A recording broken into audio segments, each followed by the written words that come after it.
For pistol round, it is likely people won't even play in apps, so I recommend actually leaning away by playing in short or even inside boiler. Closer you are to your mid teammates, the better success you will have. And this team can continue into gun rounds. As A anchor, you don't need to start in apps every round. In fact, you shouldn't. I recommend to start in short very often. It gives you free information if these are taking apps through window or stairs, but also you're in a great position to fight mid with your teammates if these decide to play fast.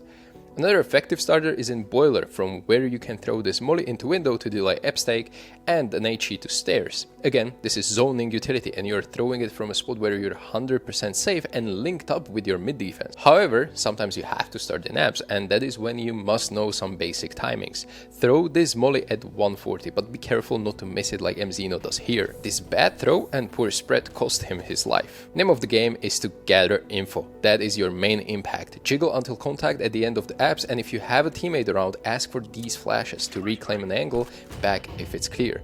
In elo below 3000, I think no one will punish you on these jiggles by perfect pre-fire, and you can hold on to your utility way longer, and that is going to be your winning condition in mid and late round. However, sometimes you can't hold on to the nades and you have to block apps, and that is fine. 80% of the time you use the smoke, it's going to be here. That is when you become passive, either on balcony or in pit. Another rule to remember is not to play this position if you're out of smoke. On any A hit, you will be probably mollied, and it's tricky to create good crossfires with your teammate on site.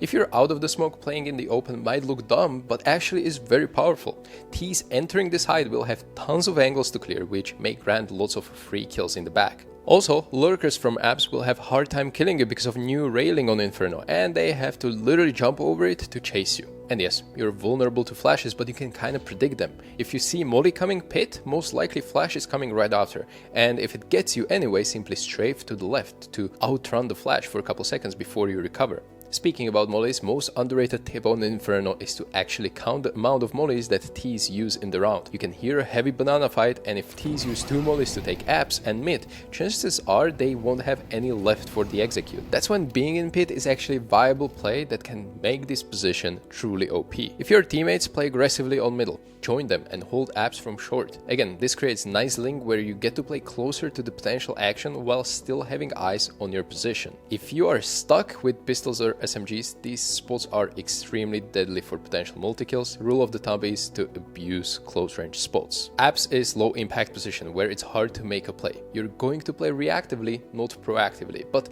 it's not impossible to be a bit aggressive. Most popular way is to try to sneak into window, especially after the molly, which we already discussed. It creates a nice pocket for you to sneak into and surprise T's. Another option is to simply get the flash from boiler to peek stairs. These are probably easiest and most annoying early timing fights you can abuse in any elo. If you want to see full in-depth guide how to play apps with real examples, make sure to check my series. For members of this channel, you get a lot of extra content and perks that are meant for more serious audience trying to improve.